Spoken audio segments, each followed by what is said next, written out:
Ju bëni propagandë subversioniste. Për çfarë e kam fjalën? Do të luaj disa video dhe do sqaroj se ku e kam fjalën dhe çfarë jeni duke bërë. Okej, share sound. Do dalim këtu. Do fillojmë që me Bekir Halimin. Sigur e shikoni këtu, Bekir Halimi, apo ata që ja menaxhojnë kanalin e tij Audio Nurin, ka botuar një video që e ka bërë përpara, domethënë kur ishte lufta 12 ditore ndërmjet Iranit dhe Izraelit në qershor 2025, ku Bekir Halimi thoshte pak a shumë që lufta që bën Irani nuk është luftë për Palestinën, por është luftë e safavizmit të tjerë. Betej në tufanin e Aksas është edhe dalja e bojës të disa strukturave që thirrën emën të Mesjidil Aksas dhe shërimit të kësaj xhamie të shenjtë për muslimanët, mirë po ndërkohë ata janë armiq të muslimanëve. Kudo që jepet mundësia me vra dhe me therr musliman, ata janë të parët që therrin. Qoftë në Iran, ku shumica e persianëve kanë qenë sunit dhe pastaj me represionet e tyre i kanë shëndruar në Rafidha Shiit. Tani, ta fillojmë me Bekir Halimin me këtë video, mund ta shikoni edhe më brapa. Për ata që e njohin, Bekir Halimi është një cop ignorant, ka studiuar Ligjon Arabi Saudite, si ku e kanë rekrutuar, por sikur përmendja është nga njerëzit kryesor të paguar të vehabizmit në Maqedoninë e Veriut. Në videon që pat, që s'kemi kohë ta luajmë gjithën, ai thotë që Irani është armik i Islamit, është shtet antimusliman, është kundër sunitëve etj. etj.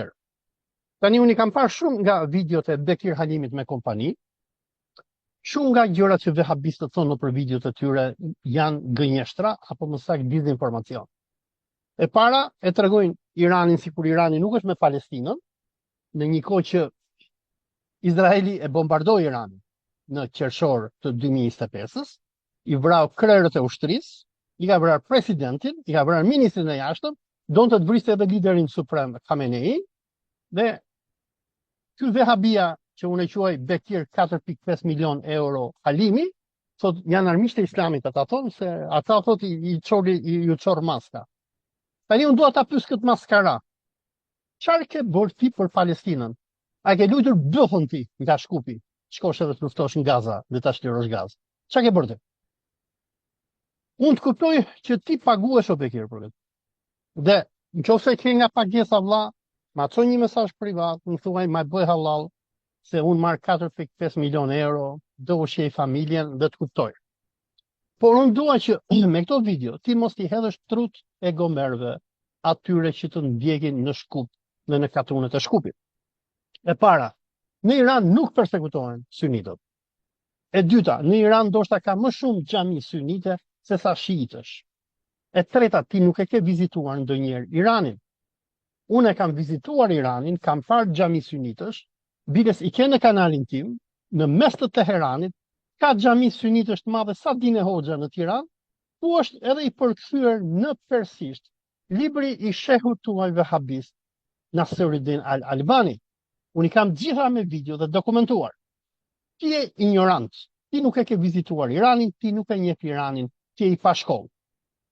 Ti ke mbaruar shkollë për hoç, ke merr në vitet 2000 ato 4-5 milion euro që i merrsh në vit, kam dëgjuar ke bërë biznese ku dëgjon se çfarë bën tjetër, ke punën tënde.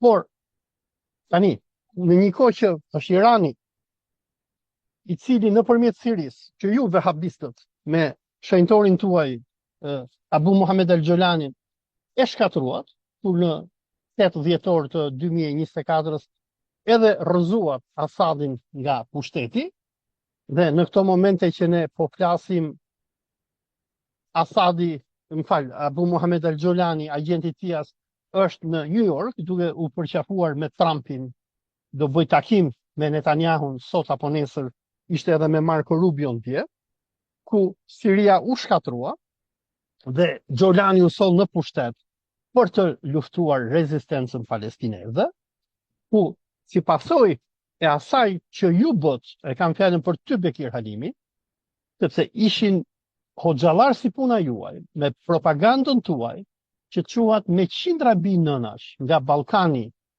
në Siri, i bot gjihadistët dhe terroristë, dhe Abu Muhammed al-Gjulani, kur rrëzoi qeverinë siriane, e rrëzoi me këta mercenarë që ju quat.